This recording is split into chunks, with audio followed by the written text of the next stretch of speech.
नमस्कार मित्रों, जय श्री राम।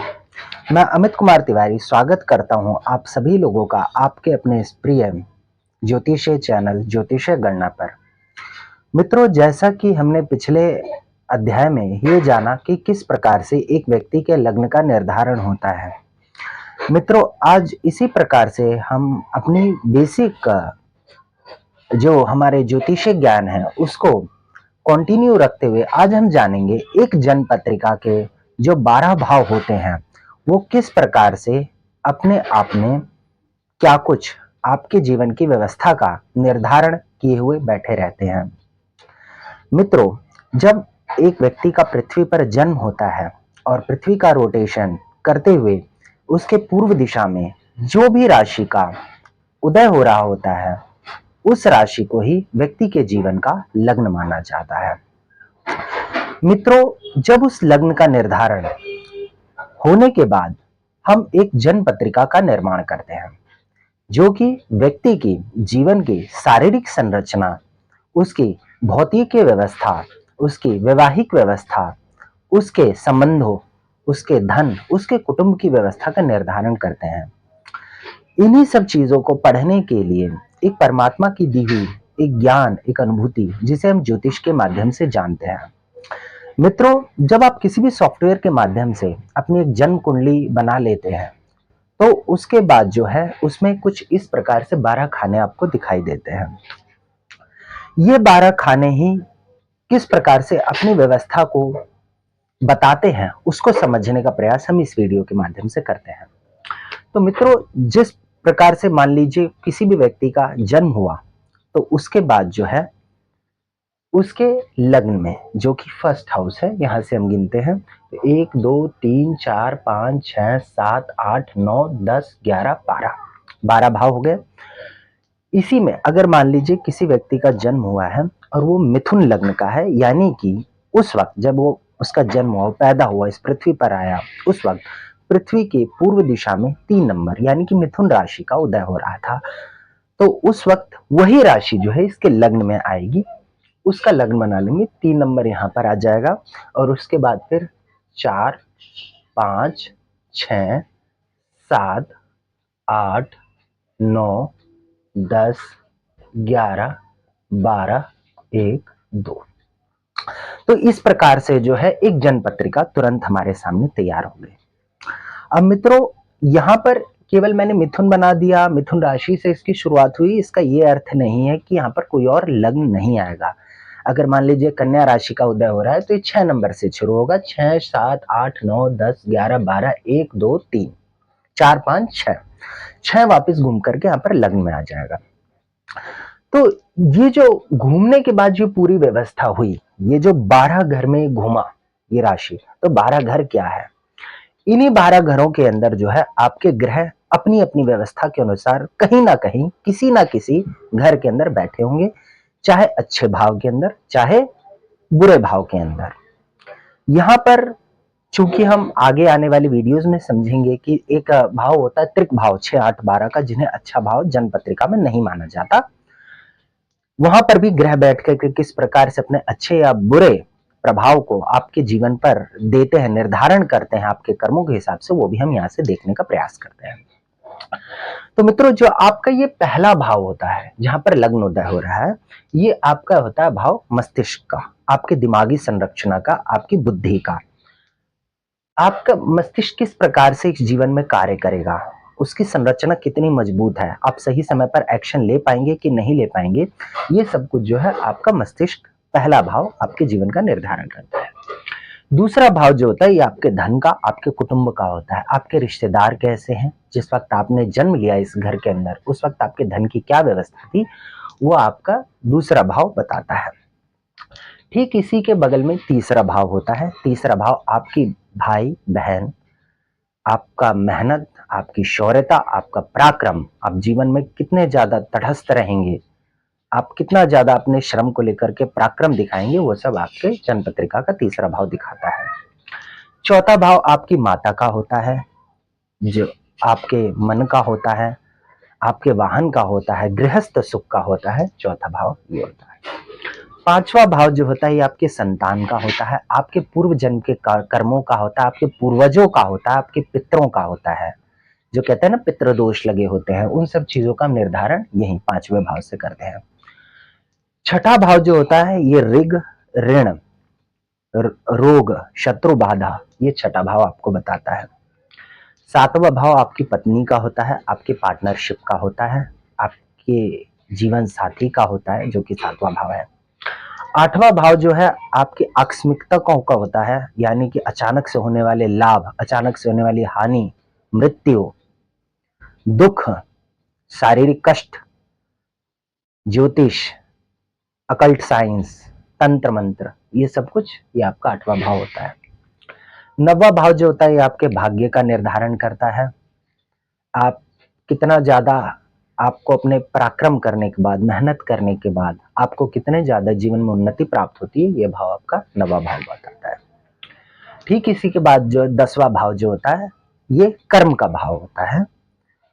यहाँ पर आप किस करियर में सफलता प्राप्त करेंगे, आप जीवन में नौकरी करेंगे, व्यवसाय करेंगे या किस प्रकार का पेशा करेंगे, उसका मोटा मोटी जो अनुमान लगाया जाता है 10वें भाव से लगाया जाता है। हालांकि नौकरी का जो स्थान है जन्म पत्रिका का आपका छठा भाव है, व्यापार का जो स्थान है वो आपका सातवां भाव है, और जो 10वां भाव है ये आपके पेशे का भाव है, यानी कि आपके कर्म का भाव है। आगे आने वाली वीडियोस में हम इसके बारे में विस्तार पूर्वक चर्चा करेंगे। 11वां भाव आपको प्राप्त होने वाले लाभ, जीवन में आप कितने लाभ प्राप्त करेंगे, और 12वां भाव जो होता है ठीक हानि, आपके जीवन में आपको हानियां, आपको नुकसान, आपको जो एक कहते हैं कि अलोन में रहना, अकेलेपन में रहना, इन सब चीजों को कितनी मात्रा में प्राप्त होगा, कब कब प्राप्त होगा, ये 12वां भाव आपको बताता है। जिसे हम विदेश यात्रा, विदेश में बस जाना, उन सब चीजों को हम यहाँ 12वें भाव से देखते हैं। मित्रों यहाँ पर मैं इस बात को बताना चाहूंगा, ये तो हमने एक मोटा मोटी तौर पर एक व्यक्ति के जीवन के मिलने वाले लोगों से एवं अनुभवों से, या एक शहरी या फिर ग्रामीण जीवन में मिलने वाले पहलुओं को देख करके मोटे मोटे तौर पर बताया है। किंतु जब आप एक एक भाव को विस्तार पूर्वक अध्ययन करेंगे, एक एक भाव को ओपन करके पढ़ेंगे, तो इसमें एक एक भाव अपने आप में पूरा समुद्र लेकर के बैठा है। हर भाव के अंदर समझिए हजारों चीजें हैं जिसको देखना एक ज्योतिषीय दृष्टिकोण से परम आवश्यक है। मान लीजिए तीसरा भाव है, ये जन्म पत्रिका का तीसरा भाव, जिसके बारे में मैंने अभी केवल इतना बताया कि भाई बहन का भाव है। ये भाई बहन का भाव होने के साथ आपके पड़ोसियों का भाव भी होता है। ये साथ के साथ आपके जो छोटी मोटी यात्राओं का होता है। आप अपने घर से जो छोटी मोटी यात्राएं बाहर की करते हैं, आपको उससे लाभ होगा, हानि होगी, वो सब कुछ हम यहाँ जन्म पत्रिका के तीसरे भाव से ही देखते हैं। ठीक इसी प्रकार से जो आपका छठा भाव होता है, छठा भाव आपकी नौकरी का होता है, आपकी जॉब का होता है। अगर आपको जॉब करना ही ज्यादा पसंद है तो जॉब से आपको लाभ होगी, हानि होगी, आप जीवन में कितना सुख प्राप्त कर पाएंगे अपनी नौकरी से, ये सब कुछ आपको छठा भाव ही बताता है। ठीक इसी प्रकार से आपका आठवां भाव, ये मैं त्रिक भाव के बारे में बात कर रहा हूँ। आठवां भाव जरूरी नहीं कि आप केवल एकल्ट साइंस या फिर ज्योतिष या फिर तंत्र मंत्र ही है, इसके अंदर इंडस्ट्रीज, जो बड़ी इंडस्ट्रीज होती है वो भी आपके आठवें भाव के अंतर्गत आती है। 9वां भाव और 10वां भाव, यहाँ पर एक छोटी सी, हर ज्योतिष के कुछ ना कुछ मतभेद इन सब चीजों पर रहते ही हैं। कि कुछ ज्योतिषों का मानना है कि 9वां भाव पिता का भाव होता है, और कुछ ज्योतिषों का मानना है कि 10वां भाव पिता का भाव होता है। यहाँ पर मेरा अपना खुद का मानना है, क्योंकि जो चौथा भाव है माता का भाव है, ठीक सामने पिता का भाव ही होना चाहिए, तो पिता का भाव यहाँ पर है, यानी कि 10वां भाव। किंतु बहुत से ज्योतिष 9वें भाव को भी पिता का, गुरु का, इन सब चीजों का भाव मानते हैं। इसी प्रकार से जो आपका 11वां भाव होता है, लाभ का भाव होता है, ये भाव आपके जीवन में आपके जो आसपास के दोस्त हैं, आपके मित्र हैं, आपकी मंडली है, समाज में जो संगठन है, उन सब चीजों को दिखाता है। वहां से आपको लाभ कितना हो पाएगा, इन सब चीजों को आपके जन्म पत्रिका का 11वां भाव दिखाता है। तो इस प्रकार से हम अलग अलग गणनाओं के भावों के माध्यम से हम आपके जीवन की एक रूपरेखा को समझते हैं। अब थोड़ा सा और हम इस चीज को और क्लियर करते हैं। कि लग्न तो कोई भी बीच में आएगा, एक किसी भी लग्न का उदय होगा ही होगा, 1 से लेकर के 12 तक का कोई भी लग्न होगा, किंतु घर वही रहेंगे, घरों में कोई बदलाव नहीं होगा। मान लीजिए यहां पर अगर जैसे मीन लग्न की एक पत्रिका बना लेते हैं, यहां पर एक मीन लग्न की पत्रिका बना लेते हैं,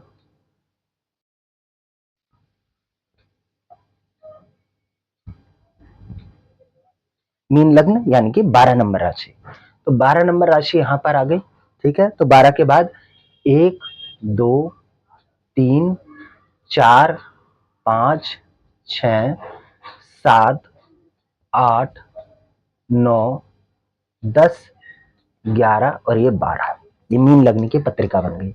अब इस मीन लग्न की पत्रिका पर जो है, अब आपके ग्रह किन किन भावों के अंतर्गत बैठे हुए हैं, लेकिन अब यहां पर ये नहीं कि आप दूसरा भाव ही बदल गया, यहां पर 12 नंबर होते हुए भी दूसरा भाव आपका धन का भाव है, तीसरा भाव आपके भाई बहनों का, चौथा माता सुख का, पांचवा संतान का, छठा जो है आपके रोग ऋण शत्रु का, सातवां आपका पत्नी का, आठवां आकस्मिकताओं का, नौवां आपका भाग्य का, 10वां आपके कर्म पिता का, 11वां लाभ का और 12वां हानि का। इसी प्रकार से चलेगा। ये जो आप नंबर देखते हैं बीच में लग्न की एक राशि के बाद जो अंतर्गत अलग अलग राशियां आ रही हैं, ये अलग अलग राशियां डिवाइडेड हैं, किंतु जो भाव है वो डिवाइडेड नहीं है, वो वहीं के वहीं रहेंगे। ठीक है मित्रों, तो मैं आशा और उम्मीद करता हूं कि आपको मेरी इस वीडियो से जो 12 घर हैं, जो 12 घर हैं आपकी जन्मपत्रिका का, उनके 12 भाव के बारे में एक संक्षिप्त रूप से समझ में आ गया होगा। अगर आपको किसी प्रकार से समझने में किसी प्रकार से कोई दिक्कत आई हो तो आप मुझे कमेंट के माध्यम से पूछ सकते हैं, मैं आपको जल्द से जल्द इसका रिप्लाई अवश्य दूंगा। साथ ही साथ आप इस वीडियो को लाइक करिए, शेयर करिए, सब्सक्राइब करिए अपने समस्त दोस्तों के साथ जो ज्योतिषीय ज्ञान में रुचि रखते हैं, एवं आप भी अपने दैनिक जीवन की समस्याओं से निजात पाना चाहते हैं तो ज्योतिष को अवश्य सीखिए। आप हमारे इस चैनल के साथ बने रहिए, इसे लाइक करिए, शेयर करिए और सब्सक्राइब करिए। आज के लिए इतना ही। बहुत बहुत धन्यवाद। जय श्री राम।